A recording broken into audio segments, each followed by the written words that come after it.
ये कहानी स्टार्ट होती है एक एवलिक नाम की लड़की को दिखाते हुए जिसे अभी हॉस्पिटल में होश आया है। वो यहाँ कैसे पहुंची थी? उसे याद आया कि अभी कुछ देर पहले उसका बहुत ही बुरा एक्सीडेंट हुआ था। इस हादसे में 2 गाड़ियां आपस में टकराई थी और दूसरी फैमिली का काफी नुकसान हो चुका था। एवलिक इस सब का जिम्मेदार अपने आप को समझ रही थी। ऐसे ऑपरेशन के दरमियान में ही उसे पैनिक अटैक्स आना शुरू हो जाते हैं। यहाँ उसके हस्बैंड आकर उसे रिलैक्स करते हैं और कहते हैं जो हुआ वो एक एक्सीडेंट था, इसमें तुम्हारी कोई गलती नहीं थी। सीन कट होकर 1 साल बाद का सीन दिखाया जाता है जहाँ एवलिक अपने हस्बैंड के साथ कैलिफोर्निया शिफ्ट हो चुकी है, जहाँ उसके हस्बैंड अब वाइन का बिजनेस करने वाले थे। इस नए घर में शिफ्ट होने की खुशी में ये लोग पार्टी भी रखते हैं, जहाँ एवलिक की मुलाकात एक ओल्ड लेडी से होती है। इस लेडी का भी कैलिफोर्निया में वाइन का बिजनेस था। वो यहाँ एवलिक के होने वाले बच्चे के लिए उसे कॉन्ग्रेचुलेट करते हैं और बहुत सी दुआएं भी देती है। ये सब तो ठीक था, लेकिन अजीब बात ये थी कि एवलिक प्रेग्नेंट थी। उसने ये बात किसी को नहीं बताई थी। तो फिर ये औरत ये बात कैसे जानती थी? अब वो ओल्ड लेडी वॉशरूम यूज करने के लिए एवलिक के घर के अंदर चली जाती है। काफी देर वापस ना आने पर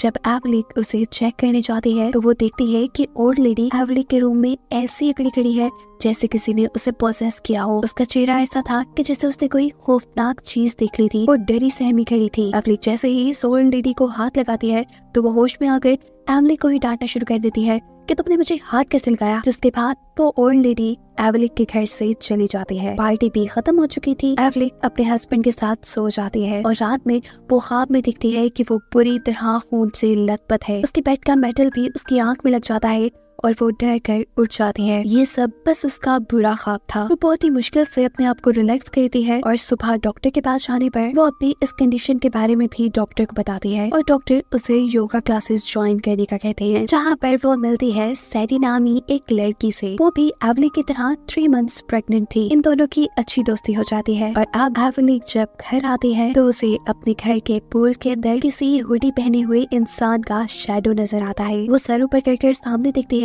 लेकिन वहाँ कोई नहीं था। पानी में भी शैडो गायब हो चुका था और अब एवलिक को पानी के अंदर एक लाश दिखाई दे रही थी। वो डर कर अब घर के अंदर आ जाती है। शाम हो चुकी थी। वो अभी भी सुबह वाली सारी बातों को लेकर परेशान थी। वो अभी इन बातों के बारे में सोच ही रही थी कि उसे घर के बाहर किसी के चीखने की आवाज आती है। बाहर चेक करने पर उसे वही हुडी वाला इंसान नजर आता है जिसका शैडो उसने सुबह पानी में देखा था। वो डर कर जोर से चिल्लाती है। उसकी चीख सुनकर डेविड उसके पास आता है। वो डेविड से कहते हैं जाओ बाहर चेक करो, देखो वो बाहर हमें मारने आया है। लेकिन बाहर तो कुछ भी नहीं था। असल में उसने जो कुछ भी देखा और सुना वो सब एवलिक के इल्यूजन्स थे। एक्सीडेंट के बाद से ही एवलिक मेंटल स्ट्रेस का शिकार थी क्योंकि उसे लगता था कि ये एक्सीडेंट उसकी वजह से हुआ है और इसीलिए उसे तरह तरह के इल्यूजन्स आया करते थे। डॉक्टर ने ऐसी कंडीशन के लिए एवलिक को कुछ मेडिसिन दी थी जिनका वो प्रॉपर तरीके से इस्तेमाल नहीं कर रही थी। नेक्स्ट डे अब वो दोबारा अपनी नई दोस्त सैडी से मिलती है और उसे अपने हेलुसिनेशंस के बारे में भी बताती है। वो उसे बताती है कि ये उसके साथ तब से हो रहा है जब उसका कार एक्सीडेंट हुआ था। वो सैडी से कहती है मैं बहुत ज्यादा थक चुकी हूँ, ये हेलुसिनेशंस मुझे पागल कर देंगे, मुझे मेडिसिन लेनी चाहिए। लेकिन सैडी उसे डरा देती है, नहीं तुम वो मेडिसिन ना लेना, वो मेडिसिन तुम्हारे बच्चे को नुकसान पहुँचाएंगी। एवलिक जब घर वापस आती है तो अचानक से टेबल पे पड़े हुए कुछ सिक्के खड़े हो जाते हैं। पीछे से कोई जोर जोर से दरवाजा भी नॉक करना शुरू कर देता है। इन सब चीजों से वो बहुत ज्यादा डर कर डेविड को कॉल करते हैं, लेकिन डेविड तो अपना फोन घर पर ही भूल गया था। इसी वक्त उसे जमीन पर एक रिवॉल्वर रखी नजर आती है। इसे देखकर वो घबरा गई थी। इससे पहले कि वो जमीन पर झुककर रिवॉल्वर उठाती, अचानक कोई गोलियां चलाते हुए एवलिक के पीछे की वाइन बॉटल्स तोड़ देता है। एवलिक घबरा के बहुत जोर जोर से चीखें मारती है। इतने में ही डेविड भी घर आ चुका था। वो एवलिक को रिलैक्स करता है और दिखाता है कि ऐसा यहाँ कुछ नहीं हुआ जो उसने देखा। अभी भी उसे हेलुसिनेशंस आ रहे थे। उसकी हालत इतनी खराब थी कि उसे डॉक्टर के पास ले जाया जाता है और डॉक्टर उसे बताते हैं कि ये सब इसलिए हो रहा है कि उसने अपनी मेडिसिन टाइम पे नहीं ली। अगर वो अपनी मेडिसिन टाइम पे लेती तो उसके साथ ऐसा कुछ नहीं होता। एवलिक सवाल करती है पर डॉक्टर इससे मेरे बच्चे को नुकसान हो सकता है। जवाब में डॉक्टर कहते हैं एवलिक तुम टेंशन फ्री होकर ये मेडिसिन खाओ, इसका कोई साइड इफेक्ट नहीं है। अब रात में उसने अपनी नई दोस्त सैडी और उसके हस्बैंड को डिनर पे इनवाइट किया था। डिनर के बाद डेविड सैडी के हस्बैंड को लेकर बाहर चला जाता है और एवलिक बातों ही बातों में सैडी को बताती है कल मुझे बहुत ही खतरनाक हेलुसिनेशंस आए और इसीलिए मैं डॉक्टर के पास गई थी। डॉक्टर ने मुझे दोबारा मेडिसिन यूज करने को कहा है और ये भी कहा है कि मेडिसिन के साइड इफेक्ट्स नहीं है। जवाब में सैडी कहती है गलत कहा है डॉक्टर ने, तुम मेडिसिन बिल्कुल न लेना, वो तुम्हारे बच्चे के लिए खतरनाक हो सकती है। और जहाँ तक मैं तुम्हें जानती हूँ मुझे नहीं लगता कि तुम्हारे साथ कोई मेंटल इशू है। एवली कहती है तो फिर ये हेलुसिनेशंस क्यों आते हैं? मैं इनसे बहुत परेशान हूँ, अगर मेडिसिन छोड़ दूँ तो ये ज्यादा होने लग जाती है। सैडी कहती है मुझे लगता है कि तुम्हारा घर हॉन्टेड है, ये नहीं भूतिया है, और शायद इसीलिए तुम्हें ऐसे अजीबोगरीब इल्यूजन्स आते हैं। अब अगले दिन दोबारा एवली को अपने घर के बाहर किसी के चीखने की आवाज आती है। वो जब चेक करने गई तो वहाँ कोई नहीं था। उसे दोबारा एक आवाज आई कि जैसे उस चीखने वाली लड़की को किसी ने शूट करके मार दिया है। इस मर्तबा वो अपने हेलुसिनेशन से घबराती नहीं बल्कि डर जाती है, क्योंकि उसे सैडी की वो बात याद आ रही थी कि उसका घर हॉन्टेड है। और अब वो इस घर की सच्चाई जानने के लिए सैडी के साथ उस एजेंट के पास जाती है जिसके थ्रू उसने ये घर खरीदा था। वो एजेंट से कहती है कि हमें लगता है कि ये घर हॉन्टेड है। एजेंट कहता है नहीं, ऐसा नहीं हो सकता, क्योंकि यहाँ ऐसा कोई भी हादसा नहीं हुआ जिसकी वजह से ये घर हॉन्टेड हो। लेकिन एवली यहाँ पर बहुत ज्यादा डरी हुई थी, इसीलिए एजेंट एवली को इस घर की पुरानी मालिक से मिलने का मशवरा देता है, जिसके बाद वो घर आ जाती है। वो अब इस घर की पुरानी मालिक के बारे में रिसर्च कर रही थी। जब डेविड उसके पास आता है, वो डेविड को आज में होने वाली सभी चीजों के बारे में बताती है कि कैसे आज दोबारा उसे आवाजें सुनाई थी। वो डेविड से कहती है कि मुझे लगता है कि ये सब प्रेगनेंसी की वजह से हो रहा है, और डेविड जवाब में कहता है एवली ये प्रेगनेंसी की वजह से नहीं हो रहा, ये इसलिए हो रहा है कि तुम अपने मेडिसिन टाइम पे नहीं ले रही। ये दोनों जब करीब आते हैं तो इस वक्त पर दोबारा एवली को हुडी पहना इंसान नजर आता है।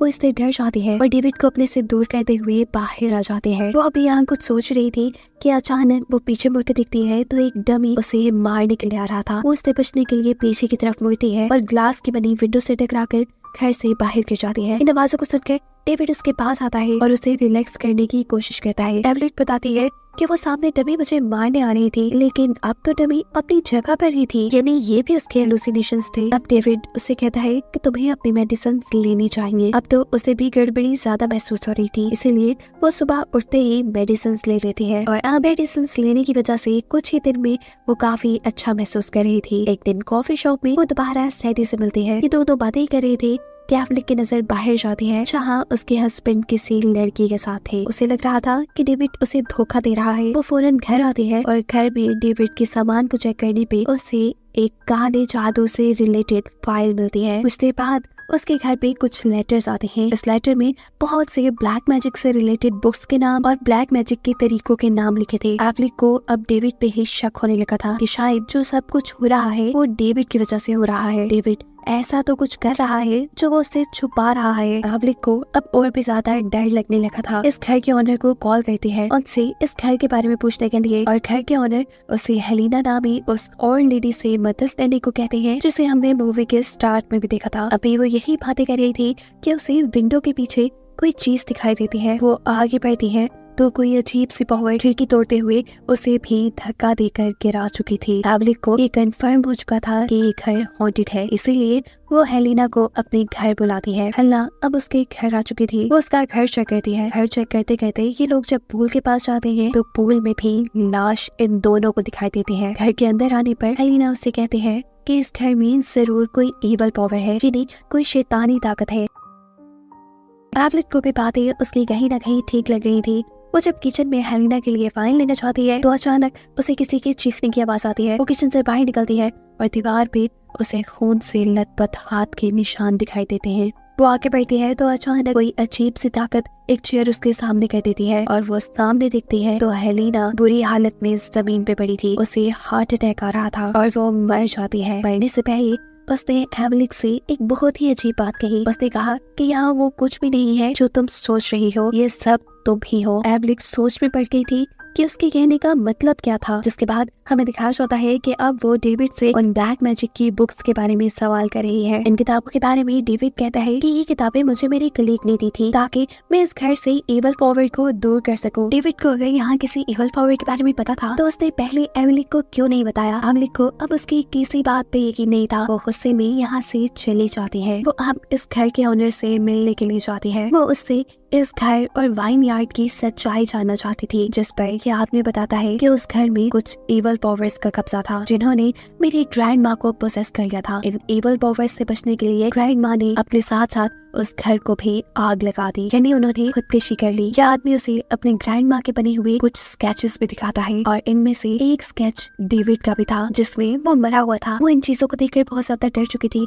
वो भागते हुए घर आती है। उसने फैसला कर लिया था कि वो अभी और इसी वक्त इस घर को छोड़ देंगे, लेकिन घर आने पर वो देखती है कि उसके घर बहुत से गेस्ट आए हुए थे। उसमें एक डॉक्टर और एक साइकियाट्रिस्ट थी जिन्हें डेविड ने एवलिक के लिए ही बुलाया था। अचानक उसे वैसे ही स्थिति की आवाज आती है जो उसे हमेशा से आया करती थी। वो किचन में जाकर चेक करती है तो वहाँ उसकी फ्रेंड कॉफी बना रही थी। वो घबरा कर जब बाहर आती है तो देखती है कि साइकियाट्रिस्ट टेबल पे बड़े सिक्कों को बिल्कुल वैसे ही खड़ा कर रही है जैसे उसे वियंस में आया करते थे। अब उसे समझ आने लगा था कि उसके साथ क्या हो रहा है। जैसा उसे हेलिना ने कहा था कि ये सब जो हो रहा है उसमें वो खुद है, तो इसका मतलब था कि एवलिक को पहले अपने लिए वियंस आते थे। आगे जो भी उसके साथ होने वाला था वो उसे पहले ही दिखाई देने लगा था। अचानक दरवाजे पे नॉक होती है। डेविड दरवाजा खोलता है और एवलिक देखती है कि सामने वही हुडी वाला इंसान है जो बार बार उसे डराया करता था, और ये कोई और नहीं बल्कि उसकी दोस्त सैडी ही थी। सैडी अपने हस्बैंड के साथ घर के अंदर आती है। उसके हाथ में वही रिवॉल्वर थी जिसे एवलिक ने अपने वियर में जमीन पे पड़ा देखा था। साइकियाट्रिस्ट उनसे डरकर यहाँ से भागने की कोशिश करते हैं तो पीछे से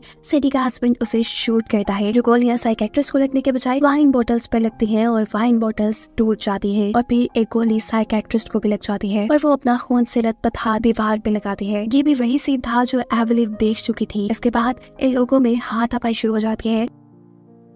डेविड उनसे गन लेने की कोशिश कर रहा था और इस सब में यहाँ डॉक्टर को गोली लग जाती है। एवलिक की दोस्त यहाँ से जो भागने की कोशिश करती है उसके पीछे सैडी का हस्बैंड चला जाता है। यहाँ सैडी खुद एवलिक के ऊपर हमला करने के लिए आगे बढ़ी थी। उसे मुश्किल में देखकर डेविड उसे बचाने के लिए आता है, लेकिन सैडी डेविड के पेट में अपना चाकू स्टैब करते हुए उसे मार देती है। इससे पहले कि वो एवलिक को मार दे, एवलिक उससे बचने के लिए उसी स्टैचू को उठाती है। उसे अपनी प्रोटेक्शन बनाते बनाते वो पीछे पीछे की तरफ जा रही थी और अचानक वो विंडो तोड़कर बाहर गिर जाती है। एक एक चीज जो इस टाइम पर हो रही थी एवलिक ने वो पहले ही अपने वियंस में देखी हुई थी। यहाँ तक कि ये सीन भी बाहर सैडी का हस्बैंड एवलिक की फ्रेंड को शूट करके मार देता है। एवलिक समझ जाती है कि जो गोली की आवाज और चीखने की आवाज वो सुनती थी वो उसकी दोस्त की ही थी। एवलिक अपने आप को बचाने के लिए घर से बाहर भागती है और यहाँ पर उसे डेविड का दोस्त मिल जाता है जो उसकी मदद करना चाह रहा था। इससे पहले कि वो उसे कुछ सिचुएशन समझा पाती, पीछे से सैडी का हस्बैंड उसे गोली मारकर तालाब में फेंक देता है। जो लाश